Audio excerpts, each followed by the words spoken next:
안녕하세요. 저는 지방에 살고 있는 30대 여성입니다.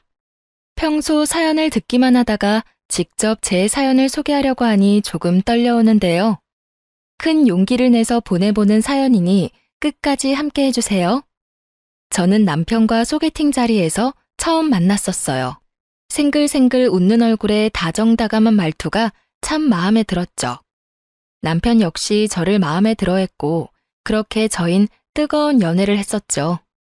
결혼은 당연한 수순처럼 연애 2년 만에 식을 잡았어요. 결혼하고 나니 남편은 제 생각보다 더욱 다정한 사람이더라고요. 평소 생리통이 심한 저를 위해 날짜를 체크하며 약을 먼저 준비해주는 것은 물론이고 기념이 아닌 날에도 이런저런 이유를 대며 데이트 신청을 하기도 했어요. 거기에다 퇴근길엔 가끔 제 생각이 났다며 꽃을 사오기도 했고요. 이런 남편의 단점을 굳이 뽑으라고 한다면 회사 일이 너무 바쁜 것이었어요. 여보, 이번 출장은 얼마나 걸려? 이번엔 1박 2일. 미안해, 자주 혼자 있게 해서. 아니야, 일이 바쁜 걸 어쩌겠어. 운전 조심하고 술 너무 많이 먹지 말고. 알겠지? 숙소 도착하면 영상통화할게. 영업직이란 직업 특성상 출장도 많고 접대 자리도 있어 불만이 있긴 했어요.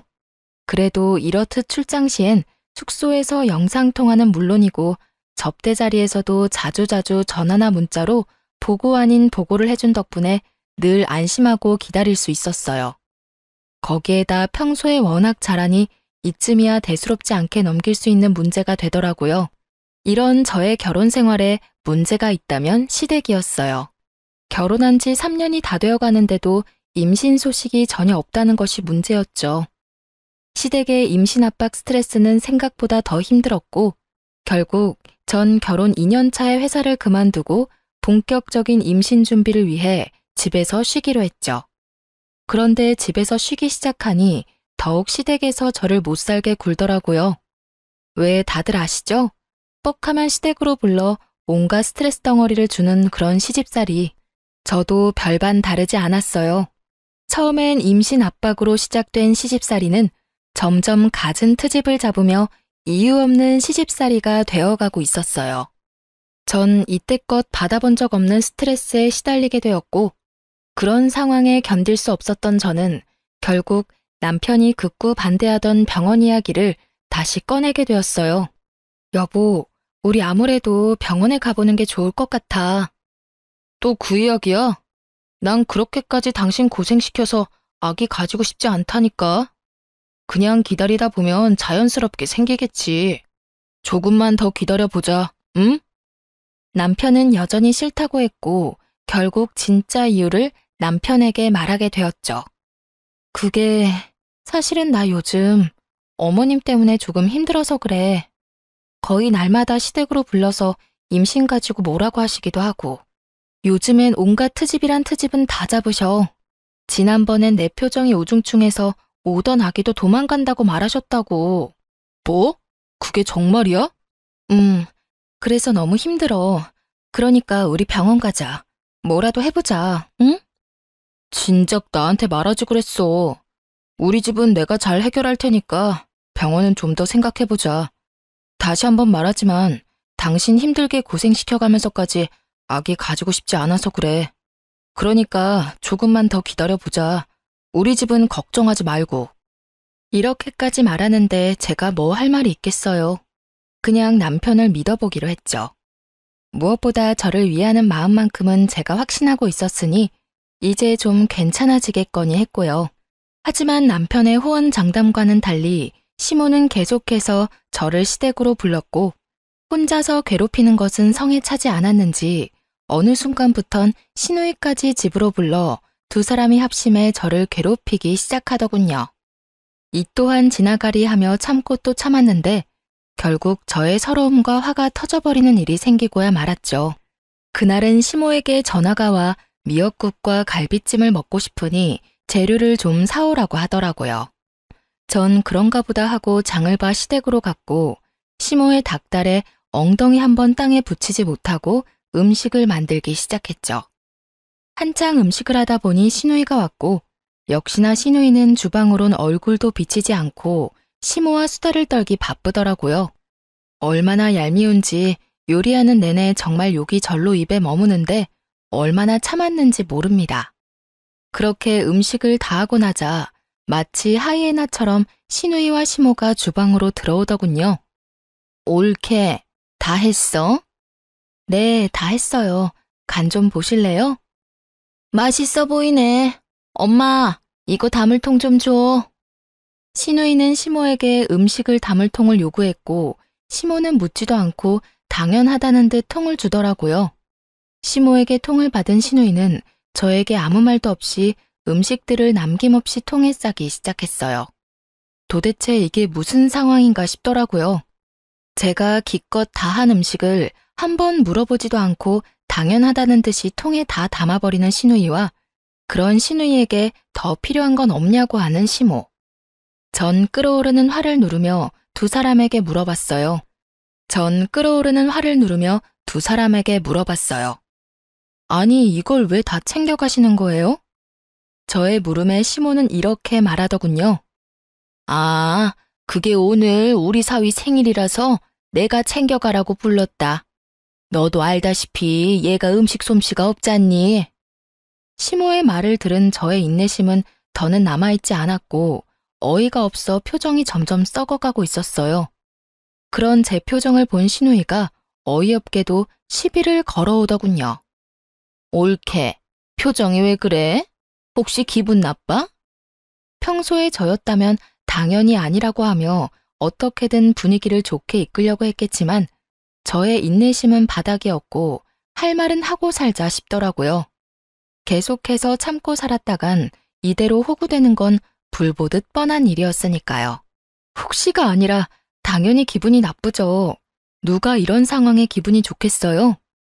예상치 못한 저의 대답에 시누이는 당황한 기색을 내비치며 입을 다물어 버렸고 그런 시누이를 대신해 시모가 저를 나무라기 시작하더군요.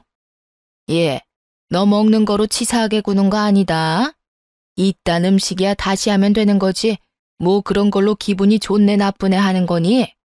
어머님, 제가 지금 음식을 가지고 가지 말라고 하는 게 아니잖아요. 어쩌겠어요. 이미 다 챙긴 음식을요. 가지고 가는 건 가지고 가는 거고 형님이 기분 나쁘냐고 물어서 저는 그저 솔직한 제 심정을 말한 것뿐이에요. 뭐? 그렇잖아요. 어머님이 제 입장이라면 기분 좋으시겠어요? 기껏 장 다 봐서 음식 만들었더니 고맙다, 미안하다 말 한마디 없이 이렇게 싹 챙겨가는데 거기에다가 아까 전화로는 어머님이 드시고 싶다고 했지 형님이 다 가지고 갈 거라는 말도 안 했잖아요. 제 입장에선 충분히 기분 나쁘지 않을까요? 그래서 기분 나쁘다고 말한 것뿐이니 음식은 다 가져가세요, 그냥. 꽤 당돌한 저의 태도에 두 사람은 벙찐 듯 저를 보더라고요. 그것도 잠시 신우는 노발대발 저에게 삿대질까지 하며 성질을 부리더군요. 내가 더럽고 치사해서 안 가지고 가. 옳게, 그러는 거 아니다, 진짜. 이깟 음식이 뭐라고 어른들한테 눈 부릅뜨고 기분 나쁜 티나 팍팍 내고. 그래서 정말로 가지고 가지 않았을까요? 그럴 리가요. 큰 소리치며 화를 내던 시누이는 제가 화장실을 잠시 간 사이 그 많던 음식을 국물 한 방울 남기지 않고 싹 챙겨갔더군요. 시누이가 집으로 돌아가고 난 후 시모는 기다렸다는 듯 저를 혼내기 시작했어요.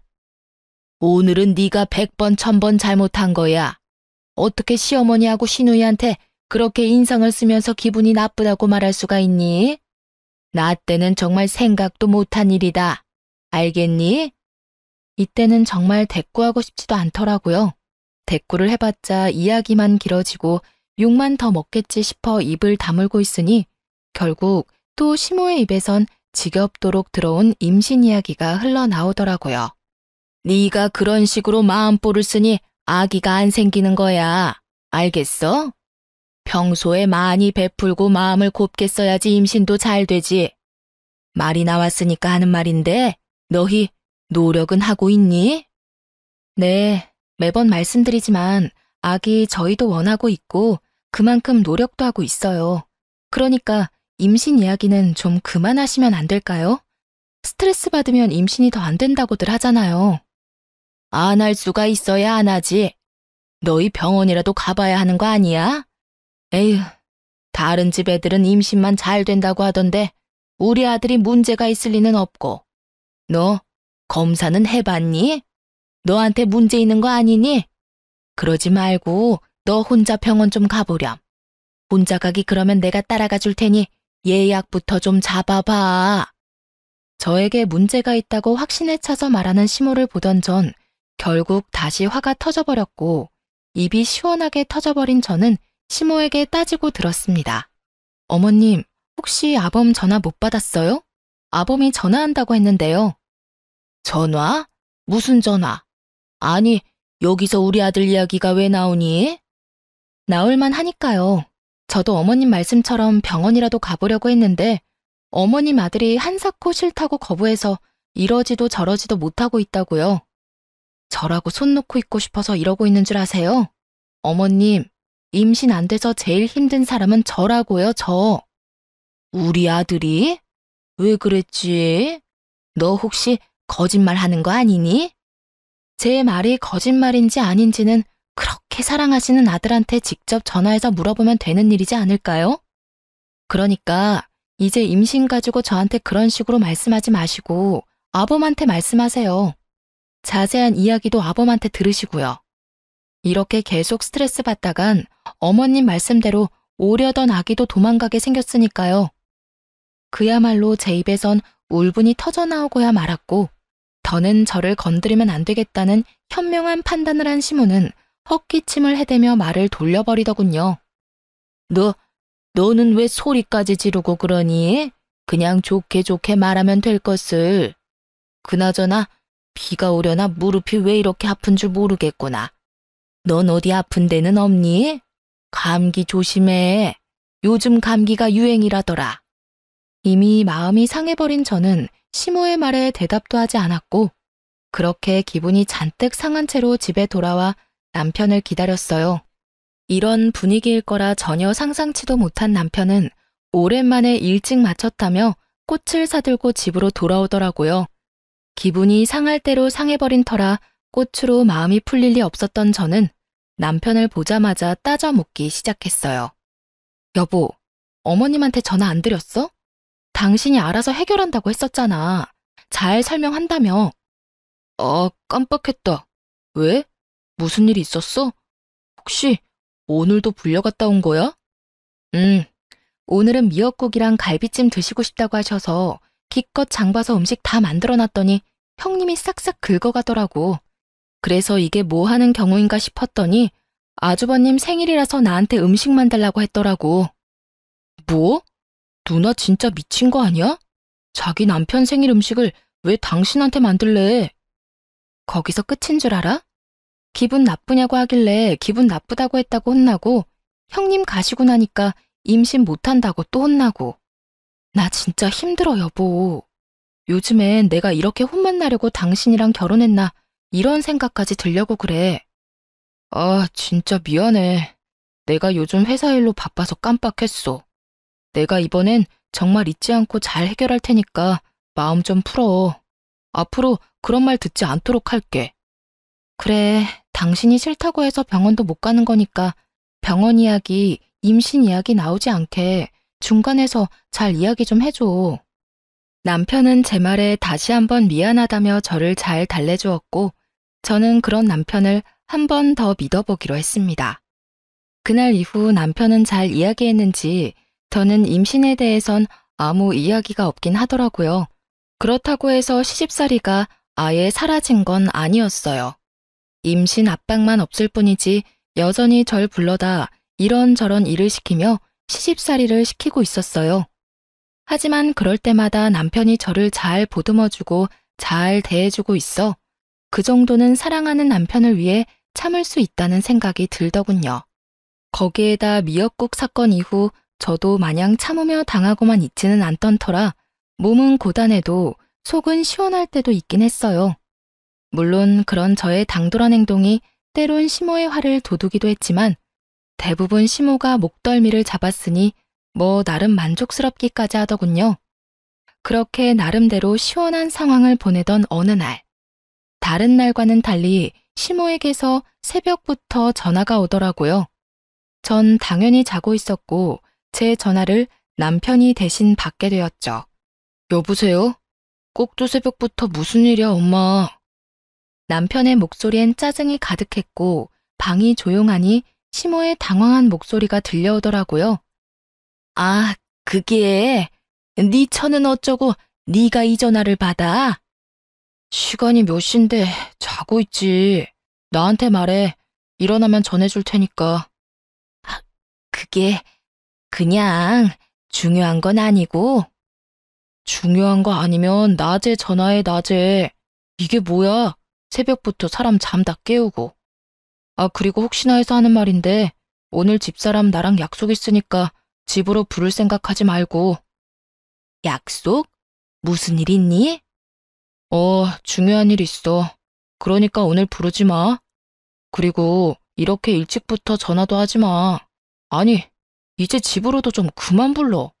이 사람이 엄마 집안일이나 해주려고 나하고 결혼한 것도 아닌데 매번 왜 그렇게 이 사람 불러다 일을 시켜?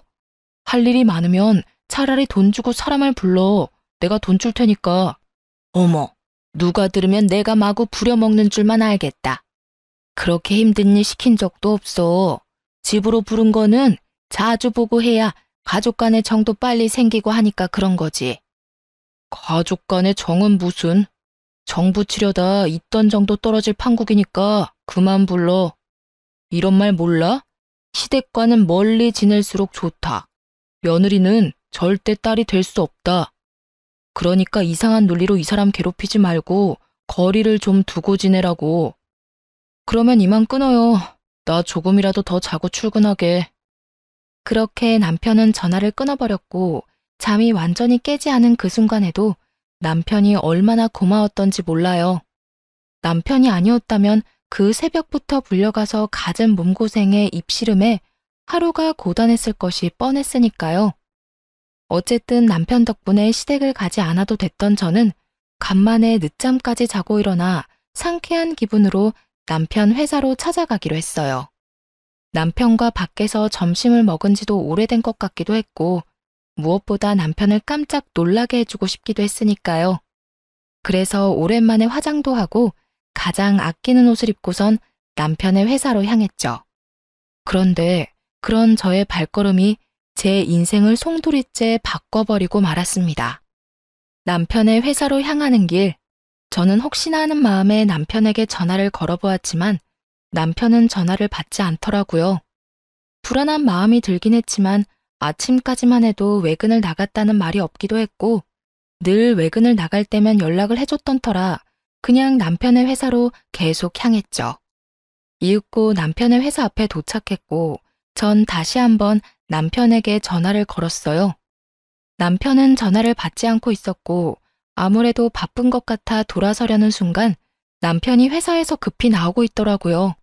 그 순간에도 저는 남편에게 거는 전화를 끊지 않고 있었는데 남편은 휴대전화를 확인하고도 전화를 받지 않고 그냥 주머니에 넣어버린 채 발걸음을 재촉하며 어디론가 가고 있더군요.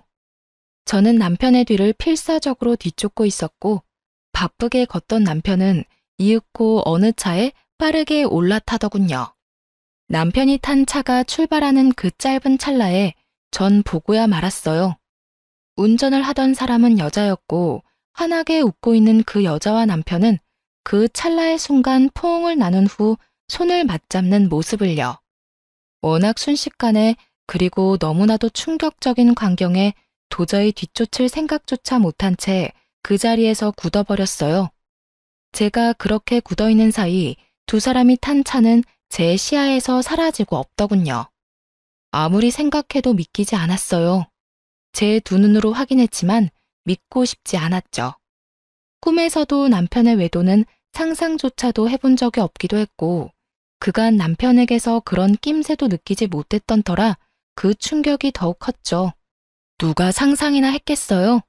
출장이 잦긴 했지만 늘 자기 전엔 숙소에서 이불을 덮고 영상통화를 했었고 때론 제가 귀찮다고 느껴질 정도로 어디를 가나 사진을 찍어 보내주곤 했으니까요. 그것뿐인가요? 시댁과의 마찰에서도 늘 제 편이었고, 혹시나 제가 힘든 일이 생길까 싶어 굳이 말하지 않아도 스스로 나서 저의 방패막이 역할을 해주곤 했던 남편이었는데, 그런 남편이 외도를 저지르고 있다니 정말 상상도 못한 상황이었어요. 그 자리에 한참을 서 있었다가 집으로 돌아왔죠. 집으로 돌아온 저는 제가 본 광경을 떠올리고 또 떠올렸지만 아무리 떠올려봐도 믿을 수가 없었어요. 지금 생각하면 참 바보 같지만 그때는 차라리 제 두 눈이 이상한 거라고 믿고 싶기도 했으니까요. 하여튼 전 더 확실히 확인할 필요가 있다고 생각했고 남편을 기다렸어요. 그날 저녁 남편은 집으로 돌아왔고 전 아무것도 모르는 척 남편에게 물어보았어요. 여보, 오늘 왜 전화 안 받았어? 그게 오늘 갑자기 거래처 사람 만나야 할 일이 생겨서 정신이 없었어. 중요한 거래처였거든. 아, 그랬어? 난 또 전화 안 받길래 무슨 일 있는 줄 알았지. 당신도 참. 내가 회사에서 무슨 일 있을 게 뭐 있어.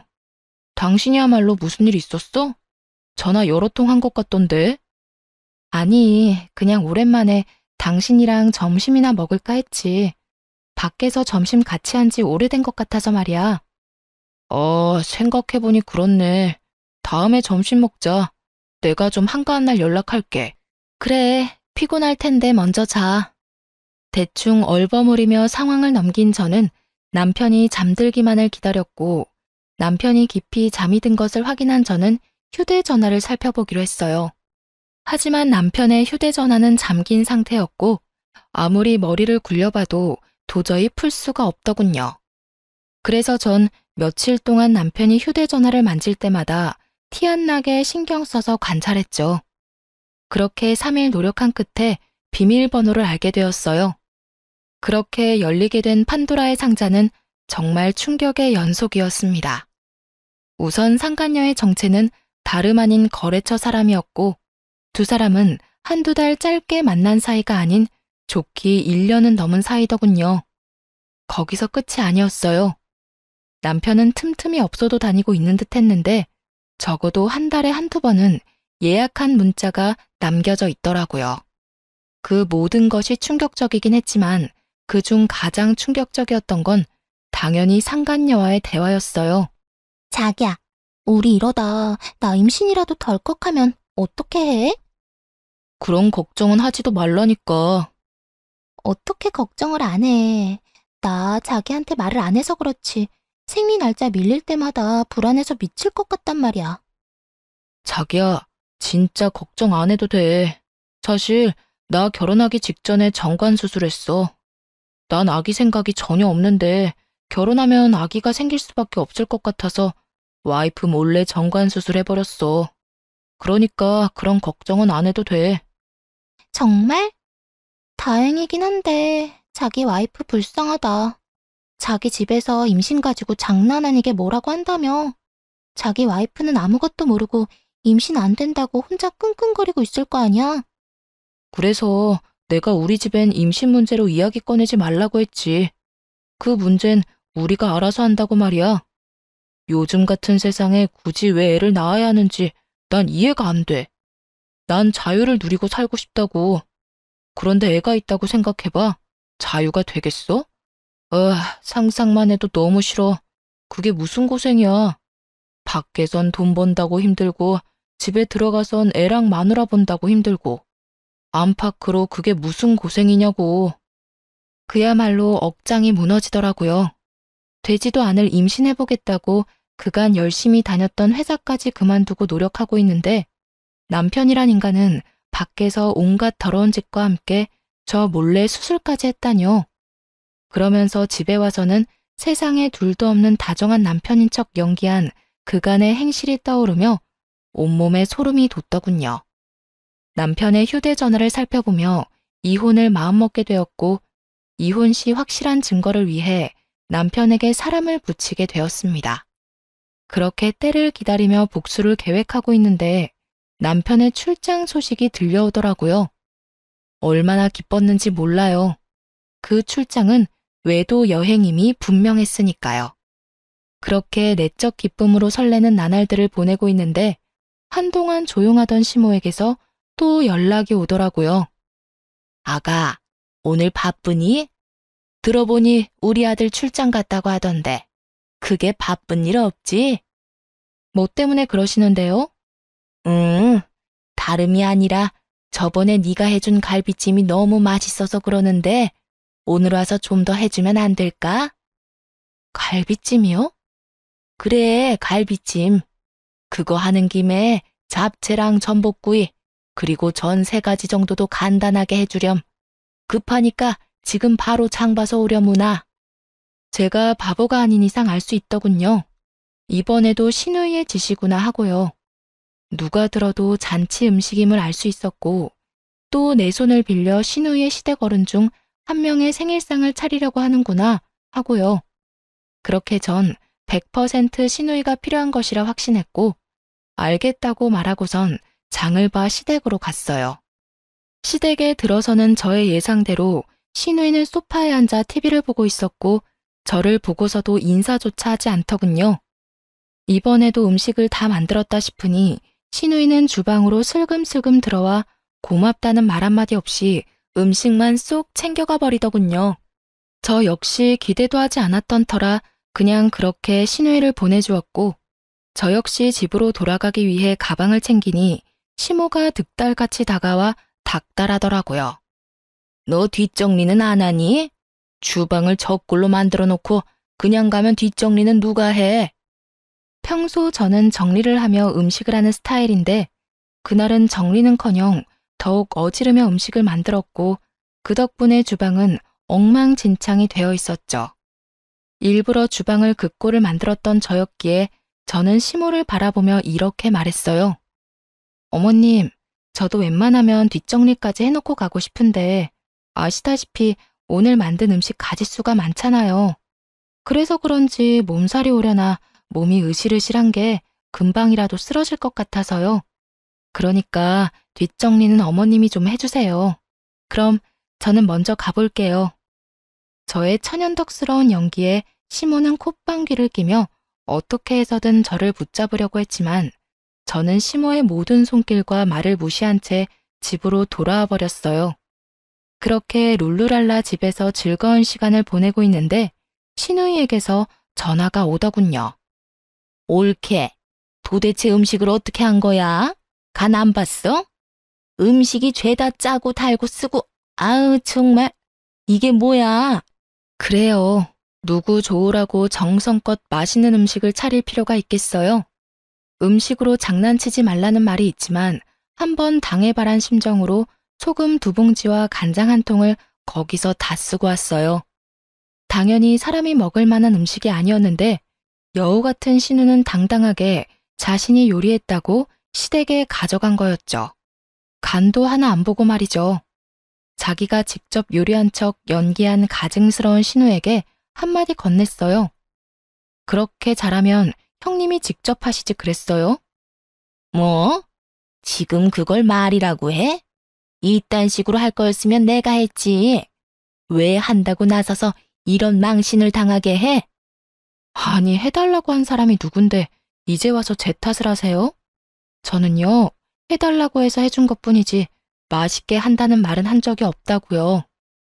제 말에 약이 오를 대로 오른 신우이는 언성을 높이며 화를 내기 시작하더라고요. 야, 너 말 다 했어? 너 일부러 이딴 식으로 만들었구나. 일부러 그랬다. 오냐오냐 해주니까 내가 무슨 혹은 줄 알았나 본데. 야, 앞으로 네 식구들 입으로 들어갈 음식은 네 손으로 직접 해먹여. 자신 없으니 네 엄마 시키던가. 어디서 이거 해라 저거 해라 시켜먹고 난리야? 뭐? 너 진짜 미쳤어? 나한테 이딴 식으로 굴고도 무사할 줄 알아? 아이고, 무서워라. 너무 무서워서 온몸이 다 떨리네. 야, 너 진짜 이딴 식으로 나올 거야? 이딴 식으로 나올 거니까 더 험한 말 듣고 싶지 않으면 전화하지 마. 다시 한번 이딴 일로 나한테 연락하면 나도 진짜 가만 안 있을 거니까. 내가 네 잘난 그 시댁에 연락해서 당신네 며느리가 사실은 아무것도 할 줄 모르면서 그저 머릿속엔 돈밖에 모르는 머리 빚년이라는 사실 다 알려버릴 테니까. 알겠어? 저의 으름장에 신우이는 갖은 욕설로 대응하고 나섰지만 더 들을 가치도 없다고 판단된 저는 그냥 전화를 끊어버렸어요. 그리고 몇 분이나 지났을까요? 이번엔 시모에게서 전화가 오더라고요. 너 진짜 제정신이니? 음식을 일부러 그따위로 한 것도 모자라서 네 시누이한테 막말까지 했다고? 네가 시댁을 어떻게 보길래 그딴 짓거리를 해? 얼마나 우리 집안을 우습게 보고 있으면 겁없이 그딴 짓을 벌이냐고. 오는 말이 곱지 않았으니 나가는 말이 곱지 않았던 건 당연한 거 아닐까요? 뭐? 승연이가 너 제정신 아닌 것 같다고 하더니 정말 미친 거니? 정신 차려. 나 네 친구 아니고 네 시엄이다. 어디서 말을 그따위로 하는 거야? 너 진짜 크게 혼나야 정신 차릴 거니? 아니, 제가 뭘 잘못했다고 혼까지 나야 하나요? 애초에 두 사람이 저한테 한 행실 자체가 말도 안 될 뿐더러 파렴치한 행동이라곤 생각 못하는 건가요? 제가 그 집 노예도 아니고 틈만 나면 불러서 시켜먹는 것도 모자라 형님 시댁 잔치 음식까지 시키는 건 정말 도를 지나치는 행동 아닌가요? 제가 무슨 그 집 종인가요? 가족끼리 서로 도울 수도 있는 거지 뭘 그렇게까지 비하하고 난리니? 비하요? 정말 그렇게 생각하세요? 그럼 제가 저희 친정 부모님 생신날 형님 불러다 음식 시켜도 괜찮겠네요. 어머님 말대로 가족끼리 돕는 거니까요. 마침 곧 있으면 저희 아빠 생신인데 그때 그럼 부탁 좀 드리면 되겠어요. 뭐? 그건 경우가 아니지. 어디 손윗 사람을 불러다 친정 잔치상 차리는 걸 시켜? 그런 경우가 세상에 어디 있니? 그러니까요. 이제 제 입장이 이해가 되세요?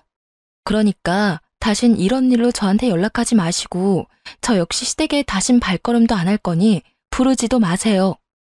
이혼할 마음을 먹고 나니 더는 부당한 대우를 참아줄 필요도 이유도 없었기에 전 그간 하고 싶었던 말을 토해내고 전화를 끊어버렸어요. 일방적인 끝맺음에 시모는 득달같이 전화를 해댔지만 전 사뿐히 그 전화들을 무시해버렸습니다. 다음 날 전 다음 계획이었던 상간녀의 남편을 만났어요. 흥신소에서 조사한 바론 상간녀는 유부녀의 자녀까지 있었고 그랬기에 저는 상간녀의 남편에게 모든 사실을 알리기로 한 것이었죠. 저는 상간녀의 남편에게 충격적인 사실을 알렸고 상간녀의 남편 역시 충격이 큰 듯 보였지만 아무래도 자녀들이 있으니 애써 현실을 부인하며 고민을 하는 것 같더군요. 혹시 지금 출장 가지 않았나요? 그걸 어떻게... 혹시 그럼... 네, 저희 남편도 출장 갔거든요. 뭐 급하게 잡힌 2박 3일 출장이라고 하던데요. 이로써 저의 예상대로 두 사람은 출장이 아닌 외도 여행을 떠난 것이 확실해졌고 상간녀의 남편은 이때까지와는 다른 잔뜩 화가 난 표정으로 입을 열었습니다. 사실 지금 애가 독감이 걸려서 심하게 아프거든요. 열이 39를 오가고 있는데 저도 회사를 빠질 수 없는 처지라 부모님께 맡겨뒀고요. 애가 그렇게 아픈데 그 여자는 자기 자식도 내팽개치고 출장을 핑계로 그딴 짓이나 저지르고 있었네요. 애 때문에 망설여졌는데 이런 상황이면 애 때문에 이혼을 해야겠어요. 상간녀 남편은 마음을 굳힌 듯했고 전 참 대단하다는 생각만 들더군요. 남자가 얼마나 좋았으면 배 아파서 낳은 제 새끼가 열이 39도라는데 그런 새끼를 내팽개치고 외도 여행을 떠날 수 있나 싶어서요. 참 대단한 사랑이다 싶더군요. 그렇게 전 두 사람의 대단한 사랑을 확인하며 모든 준비를 끝냈고 두 사람은 여행에서 돌아왔습니다. 전 우선 모든 외도 증거들을 챙겨 상간녀의 회사로 찾아갔고 저의 등장에 상간녀의 눈빛이 쉴 새 없이 흔들리더라고요. 전 망설이지 않고 당황한 상간녀에게 다가가 동료들이 다 보는 앞에서 추악한 모습이 찍힌 사진들을 내밀며 말했어요. 좋았니? 남의 남편이랑 시시덕거리면서 만나고 다니니까 좋았냐고. 저 그게... 일단 나가서 이야기해요. 상간녀는 저의 팔을 잡아 끌었고 전 그런 상간녀의 손길을 뿌리치며 소리를 질렀어요. 나가긴 뭘 나가. 여기 구경꾼도 많고 좋은데. 제발 나가서 이야기하면 안 될까요? 되겠니? 왜? 남의 남편이랑 출장 핑계대고 제주도 여행이나 다닐 때는 이런 상황이 올 거라 생각도 못했어? 2박 3일 외도 여행이라 행복했겠더라. 그런데 제주도까지 갔는데 2박 3일은 너무 짧지 않았니? 왜? 한 일주일은 있다가 오지 그랬어. 아픈 애까지 내팽개치고 여행 갔으면 그 정도는 있다 왔어야 하지 않나? 제 말에 상간녀는 깜짝 놀라며 저를 잡아 끌었고 동료들은 경악을 금치 못하고 있더라고요. 상황이 그렇게 되자 상간녀는 도리어 흥분을 하며 저를 더욱 거칠게 잡아 끌었고 전 그런 상간녀의 손을 뿌리치고 뺨을 때려버렸습니다. 손대지 마. 어디 더럽게 자꾸 잡아 끌어? 저에게 한 대 맞은 상간녀는 눈이 돌아버린 듯 노발대발하며 저에게 달려들더라고요. 네가 뭔데 날 때려? 네가 도대체 뭔데 날 때리냐고. 남편 간수 못한 네가 잘못이지 내가 뭘 잘못했다고 날 때려? 상간녀의 입에선 쓰레기 같은 말들이 쏟아지고 있었고 전 더는 대화라는 걸 할 가치를 못 느끼겠더라고요. 이미 충분히 뜻하던 바를 이루었다는 생각이 들기도 했고요. 그래서 전 마지막 말을 해주고선 집으로 돌아왔습니다. 그렇게 당당하다니 변호사나 잘 선임해. 나 너한테 상간녀 소송 걸 거거든. 증거 충분하고 잘 알다시피 나 시간도 많아. 내가 어떻게 해서든 네 눈에서 피눈물 나게 해줄 테니까 각오 단단히 하고 법원에서 보자. 상간녀의 표정은 끝까지 당당했고 전 그런 상간녀를 뒤로한 채 집으로 돌아왔어요. 집으로 와 화를 삭히고 있으니 남편 역시 상간녀의 남편에게 호되게 당했는지 엉망이 된 꼴로 집으로 들어오더라고요. 남편은 오는 길에 상간녀에게 모든 사실을 들었는지 저를 보자마자 무릎 꿇고 앉아 손이 발이 되게 빌기 시작하더군요. 여보, 내 말을 좀 들어봐. 정말 그런 게 아니라 순간적인 실수로 잠깐 만났던 것뿐이야. 이번에 제주도 간 것도 정말 마지막으로 마음 정리도 할 겸해서 마지막 여행 간 거였어. 정말이야. 내 말 좀 믿어줘. 정말 기가 다 차더라고요. 마지막 여행이라고 떠난 사람들이 사진마다 어쩌면 그렇게 행복하게 웃고 있을 수가 있는 것인지, 변명을 해도 좀 성의 있게 할 순 없는 것인지, 저를 얼마나 우습게 봤으면 저런 말도 안 되는 변명을 할 수 있나 싶더군요. 하긴 바람 피운 놈 입에서 나오는 변명이라 해봤자 뻔하겠지만요. 마지막 여행 좋아하시네. 입이 귀에 걸렸던데 그게 마지막 여행이야? 그리고 그게 마지막 여행이라고 한들 무슨 소용인데? 마지막이라고 하면 1년 넘게 바람 피운 게 없어져? 없던 일이라도 돼? 변명이라고 하는 말이 마지막 여행? 참 성의가 느껴져서 눈물이 다 나려고 한다. 여보, 정말 마지막이었어. 나 정말 당신 사랑하는 거 알잖아. 내가 당신한테 정말 진심으로 잘한 거 당신이 더 잘 알잖아. 그런 인간이 나 몰래 정관수술이나 했어? 내가 그렇게 임신 때문에 마음고생하는 거 뻔히 아는 사람이 당신이 그러고도 사람이야? 그걸 당신이 어떻게... 정말 미안해. 당신을 너무 사랑해서 결혼은 하고 싶었는데 아기는 자신이 없었어. 요즘 자식 하나 키우는데 돈도 많이 들기도 하고 아무래도 아기 낳고 나면 많이 싸운다고들 하니까 그냥 우리 두 사람 즐기면서 살고 싶었어. 남편의 마지막 말에 참지 못하고 뺨을 날려버렸어요. 우리 두 사람이라니 정말 너무 화나서 손이 벌벌 떨리더라고요. 우리 두 사람? 너 진짜 웃긴다. 딴 년하고 즐길 거 다 즐기려고 묶은 주제. 뭐? 우리 둘이 즐겨? 그럼 왜 몰래 묶었어? 그렇게 중요한 일은 나하고 상의라도 했어야지. 난 그것도 모르고 당신 엄마한테 온갖 모진말이란 말은 다 들으면서 살았는데 그런 식으로 날 속일 거면 나하고 결혼은 왜 한 거야? 더러운 짐승만도 못한 자식. 그냥 이 여자 저 여자 만나면서 즐기고 살지 왜 내 인생까지 구렁텅이로 몰아넣었냐고. 전 울분을 토해내기 시작했고 그런 저를 남편이 안으려고 손을 뻗더라고요. 그 순간 전 그 손을 뿌리치고선 다시 한번 뺨을 있는 힘껏 때려버렸습니다. 남편은 할 말이 없었는지 부르튼 뺨을 감싸며 바닥만 쳐다보고 저도 아무 말 하지 않았어요. 몇 분간의 정막이 흘렀죠. 전 그런 남편에게 이혼을 통보해버렸어요. 우리 이혼하자. 이런 꼴까지 다 봤는데 더 같이 살 이유가 없잖아. 저의 이혼 통보에 남편은 울고불고 매달리기 시작하더군요. 안 돼. 이혼이라니. 내가 당신 없이 어떻게 살아. 이혼은 절대로 안 돼. 당신이 나 한 번만 용서해줘. 내가 앞으로 지금보다 더 당신 위하면서 살게. 더 노력하면서 당신만을 위해서 살게. 그러니까 이혼은 하지 말자. 응? 밖에서 이 여자 저 여자 다 만나놓고 나 없이 못 산다는 말이 나와 지금? 넌 정말 양심이란 게 없구나. 하긴 양심이 있었으면 그딴 짓은 안 하고 다녔겠지. 네 집안 사람들이나 너나 참 양심 없는 건 매 한 가지구나. 내가 다 미안해. 당신 말이 다 맞아. 난 당신이 무슨 말을 어떻게 하든지 간에 다 인정하고 용서를 빌 거야. 그러니까 이혼은 하지 말자. 나 정말 당신 없이는 안 돼. 정말 남편의 눈에서 흐르는 눈물을 보고 있자니 온 몸에 벌레가 다 기어다니는 기분이 들며 같은 자리에 있고 싶지도 않더라고요. 그 순간 이혼에 대한 저의 의지는 더욱 확고해졌고 마지막까지 매달리는 남편을 뿌리치곤 미리 싸뒀던 짐을 챙겨 그 집을 나와버렸습니다. 그렇게 이혼 소송과 상간녀 소송을 진행했어요. 생각보다 절차가 많아 고단했지만 증거가 너무 확실해서 제가 원하는 결과를 얻고 끝이 났습니다.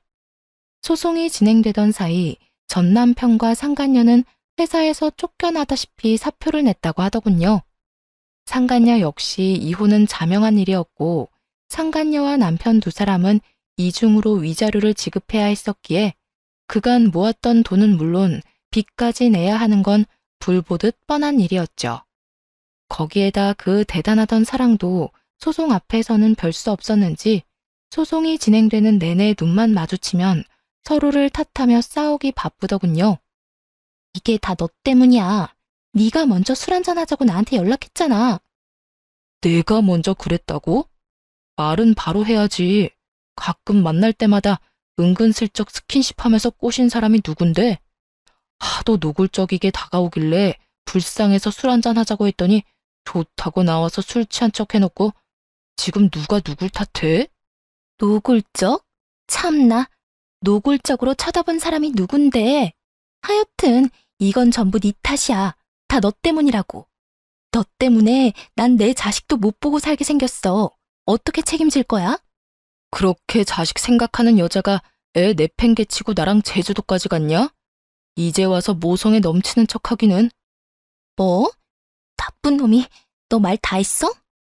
다 했으면 어떻게 할 건데? 막장도 그런 막장이 없는 싸움질을 하던 두 사람은 소송이 끝날 즈음엔 서로 눈도 마주치지 않더군요. 결국 저런 막장으로 끝맺음을 할 것을 왜 가정까지 버렸나 싶어 약간 씁쓸하긴 하더군요. 두 사람의 잘못된 선택으로 인해 저를 포함해 어린 자식까지 씻을 수 없는 상처를 받았으니까요. 그렇게 찢어진 두 사람의 소문은 널리 널리 잘 퍼졌고 그 덕에 같은 업계 취업은 불가능해 보였죠. 불륜 남녀라는 타이틀이 꼬리표처럼 따라다닐 테니까요. 그 후 이젠 끝이겠거니 했는데 시모한테서 휴대전화에 불이 나게 전화가 계속해서 오더라고요. 여전히 제가 호구짓이나 하던 만만한 며느리라 생각하는 게 분명해 보였어요. 물론 저는 그 전화를 받지 않았고 제가 무시를 하니 문자가 오더군요. 너 진짜 이런 식으로 끝낼 작정이니? 남자가 사회생활 하다 보면 바람필 수도 있고 그런 거지. 뭘 그런 거 가지고 이혼을 하니? 그런 실수쯤은 눈 감아주고 그냥 사는 거야. 알겠니? 네 친정 부모님들한테 물어봐라. 다들 그렇게 참고 산다고 하시지. 그러지 말고 그냥 눈 한번 질끈 감고 살아. 내가 그저께 네 남편 우리 집에 찾아온 거 안 받아줬다. 우리가 안 받아줬으니 아마 갈 데도 없을 거다. 그러니 네가 이럴 때 먼저 연락해서 다시 잘해보자고 해. 이럴 때 네가 손 한번 내밀어주면 네 남편이 앞으로 살면서 얼마나 잘하겠어? 현명하게 잘 생각해. 멍청하게 굴지 말고. 문자를 보는데 참 웃음밖에 안 나더라고요. 저희 친정 부모님요. 저의 이혼 사유를 듣자마자 전 남편은 가만두지 않겠다고 하시면서 당장 찾아가시려는 거 겨우겨우 뜯어 말렸어요. 꼴 같지도 않은 전시모의 문자에 네 딸한테나 그렇게 말하라고 쏘아붙여주고 싶은 거 괜히 말 섞고 싶지도 않아 답장은커녕 차단으로 답을 대신했네요. 그 후론 저는 잘 지내고 있어요. 사실 잘 지내기 시작한 건 얼마 되지 않았어요. 이혼은 하고 난 후 처음에는 참 힘들더라고요. 나름 결혼 생활을 하면서도 나름 독립적으로 살아왔다고 생각했는데 매달 생리를 할 때나 몸이 아플 때면 말하지도 않았는데 약을 사다 주던 전 남편이 간혹 떠오르는 제 자신이 너무 싫더라고요. 이혼을 후회했다 이런 마음이 든 건 전혀 아니었지만 이따금 찾아오는 외로움과 쓸쓸함이 저를 참 많이도 괴롭히긴 했었어요. 하지만 시간이 약이라는 말이 있듯이 차츰차츰 전 괜찮아졌고 얼마 전엔 취업도 했어요. 전에 다니던 회사는 아니지만 꽤 괜찮은 회사에 취업하게 되어 하루하루 바쁘지만 온전히 저를 위한 시간을 보내며 잘 지내고 있답니다. 새로운 보금자리는 위자료 받은 걸로 해결했어요. 덕분에 시간적으로나 금전적으로나 조금은 여유로운 생활을 하고 있어요. 처음 이혼을 하고 난 후 밖에서 혼자 밥 먹는 것이 참 어색하고 힘들었는데 요즘엔 혼자 식당도 잘 다니고 혼자 조용한 카페에 가서 책도 읽으며 시간을 보내기도 해요. 하여튼 요즘은 힘들다, 슬프다 이런 감정을 느낄 새도 없이 하루하루 행복하고 알차게 지내며 나름 만족스러운 삶을 살아가고 있답니다. 이로써 저의 이혼 사연은 끝이 났습니다. 많은 조언과 응원 부탁드리며 지금까지 저와 함께 해주셔서 감사합니다. 좋은 하루 되세요.